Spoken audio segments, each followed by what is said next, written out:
All right, this is a story I've been wanting to share for a long, long time. And this story is called The All Powerful Genie.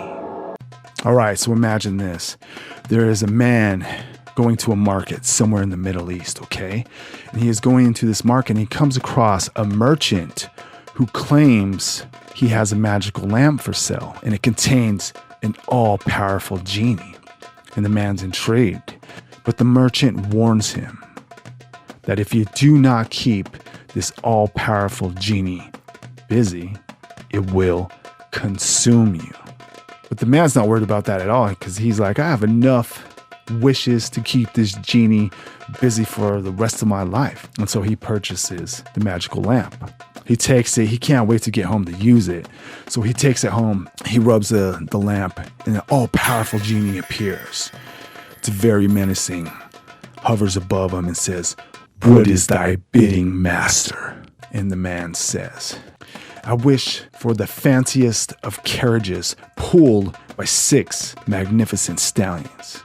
The genie says, "Your wish is my command." Takes off. Not even like 5 minutes later, a carriage pulled by 6 magnificent stallions pulls up. And the man's like, all right, I like this. Genie says, what is thy wish, master? And the man says, let me see. Oh, I know. This will keep him busy for a long time. I wish for you to build me a magnificent palace on that hill. And the genie says, your wish is my command. Takes off. And the man's like, all right, that should keep him busy for a while. So he's going to go about his day. And then not even 5 minutes later again, boom, genie appears again. What is thy wish, master? And the man looks on the hill.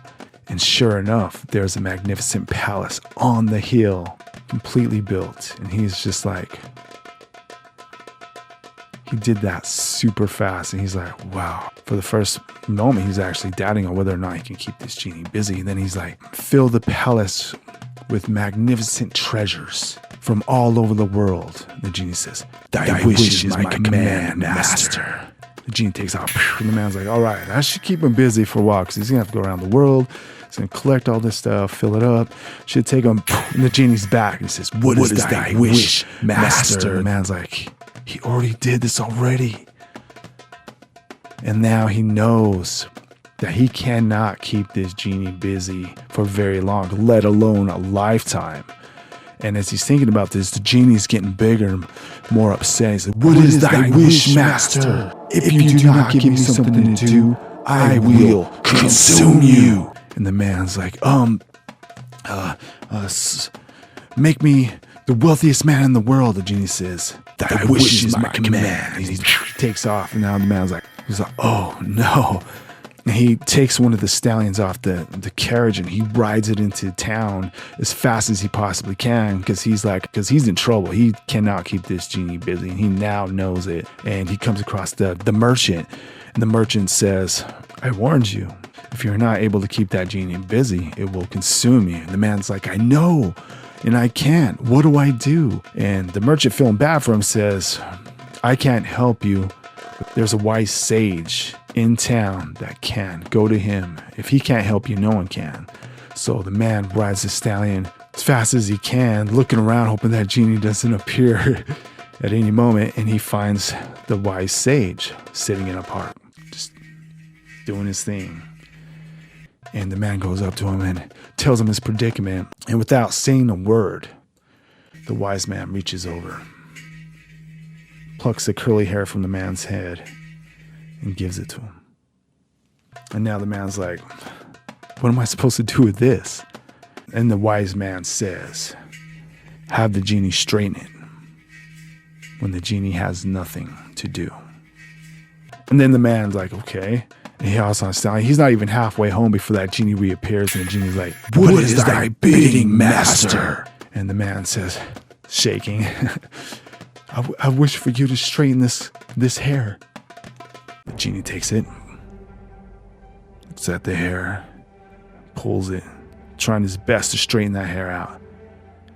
And as soon as he lets go, it snaps back into a curl. The genie tries it again, takes his time, pulling on that hair. Let's go. Snaps back again. Pulls it in. Curly hair snaps back. And now the man can finally relax. So whenever he has nothing for the genie to do, he can now give him that curly hair, which will keep him occupied.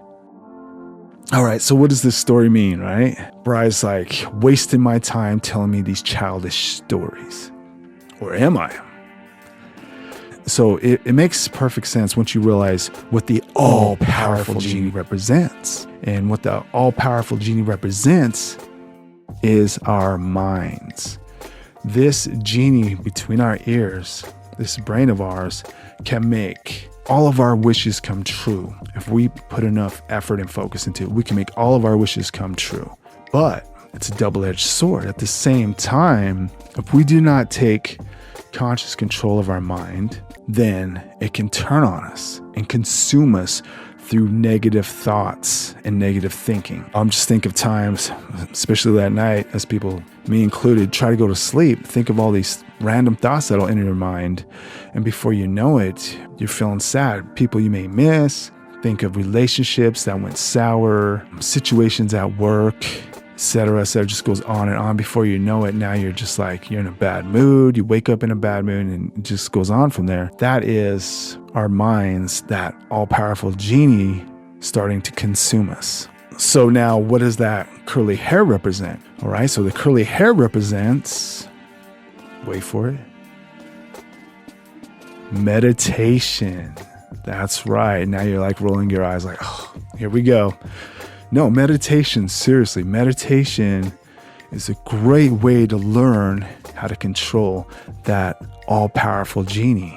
When you meditate, you are forced to pay attention to your thoughts. So as you take that curly hair and you're sitting there thinking about nothing, you will notice intrusive thoughts that'll just come in.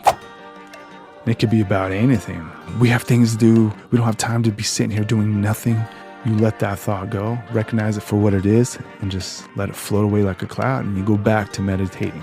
Then as you're sitting there meditating, it won't even take a minute before another thought will enter your mind.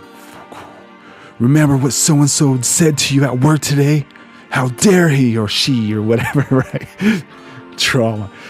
Let that thought go too. And then you go back to meditating. That is the curly hair. You know, every time these random intrusive thoughts enter your mind, all you have to do is let it go. And if you practice this on a daily basis, 5 minutes. I remember the first time I meditated for 5 minutes, I kept looking at my watch. I'm like, oh my gosh, it's the longest 5 minutes of my life. But over time, it gets easier.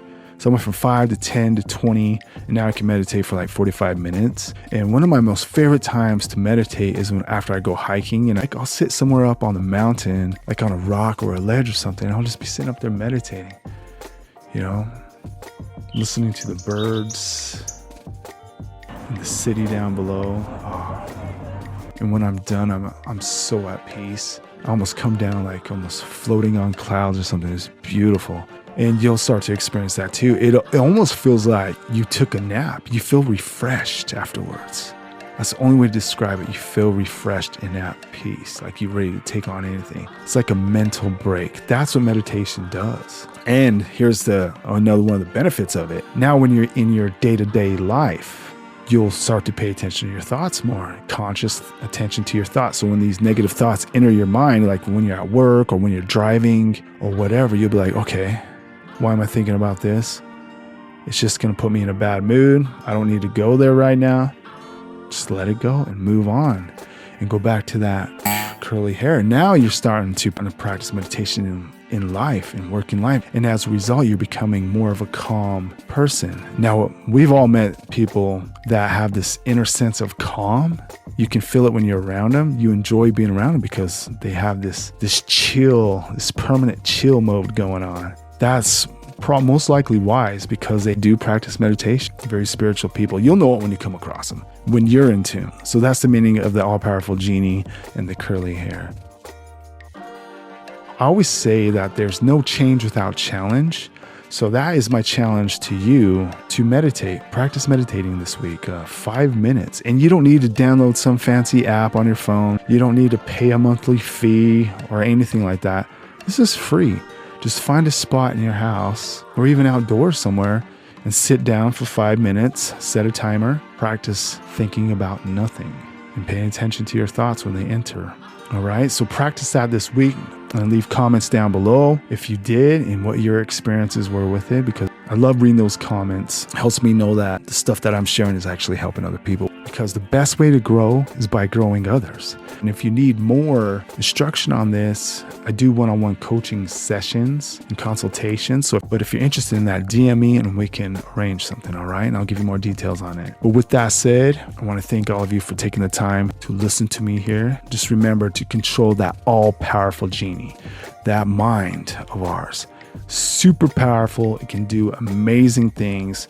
It can make all of our wishes come true. But if we do not take conscious control of it, it can run away and start to consume us, all right?